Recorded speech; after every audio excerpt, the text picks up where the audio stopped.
যে রিজিক আমি আমার মায়ের পেটে থাকতেই আল্লাহ তাআলা লিখে দিয়েছেন, সেই রিজিক ভোগ না করে আমি কোনোদিন মরবো না। বিষ্ণু ইসলাম আমাদেরকে জানিয়েছেন, তোমার জন্য যে রিজিকের বন্দোবস্ত, যেই অ্যালটমেন্ট আছে, সেটা ভোগ না করে, উপভোগ না করে তুমি মরবে না, এবং সেটা আপনি উপভোগ করবেন, আপনার কাছেই আসবে। ধরুন আপনারা যে ফল আমেরিকাতে খান, এটা কি আমেরিকায় চাষ হয় ফল, নাকি কানাডা মেক্সিকো থেকে আসে? এখানেই হয়, আবার বাইরে থেকেও আসে। লেটস সে আপনি যেই অ্যাপেলটা দিয়ে আজকে ব্রেকফাস্ট করলেন, যে অ্যাপেলটা আপনি খেলেন, এটা মেক্সিকো থেকে এসেছে। ওই অ্যাপেলটা যখন কুড়ি অবস্থায় ছিল, মুকুল অবস্থায় ছিল, তখনই ওটার মধ্যে আপনার নাম লেখা। এর মধ্যে কত পাখি এসে ওই গাছে বসেছে, কত মুকুল নষ্ট করেছে, ওইটা নষ্ট করে নাই, কারণ ওইটা আপনি খাবেন। ওইটা পুষ্ট হয়ে সুন্দর একটা ফল হয়ে ইম্পোর্টেড হয়ে এটা আমেরিকাতে আসলো, আমেরিকার বাজারে। অনেক মানুষ ওই ফলটা সুপারমার্কেটে যে ধরে চড়ে নেড়ে আবার রেখে দিয়ে চলে গেছে, নেয় নাই। ওইটা সে খাবে না, কারণ ওইটা আপনার রিজিকে লেখা।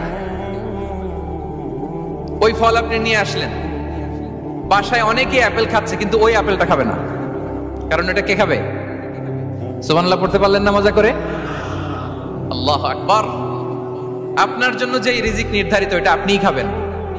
এর মধ্যে আপনি মরে যেতে পারতেন, বাসা থেকে অন্য কোথাও চলে যেতে পারতেন, কিন্তু না, মরবেনও না, অন্য কোথাও যাবেনও না ওইটা খাওয়ার আগে।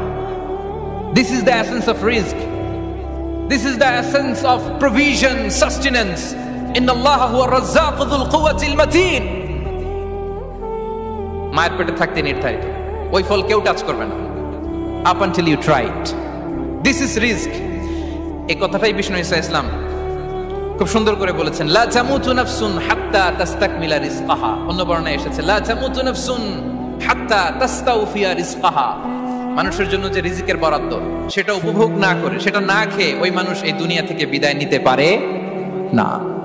তাহলে আমার রিজিক ভোগ না করে আমি মরবো না, এবং এটা যেহেতু আপনার জন্য নির্ধারিত, এটা আপনি পাবেনই। এখন এটা কি হালাল পন্থায় আপনি পাবেন না হারাম পন্থায় পাবেন, দ্যাট ইজ ইউর ডিসিশন। আপনার রিজিক আপনার কাছে আসবে। এটা নির্ধারিত না অনির্ধারিত বলেন তো?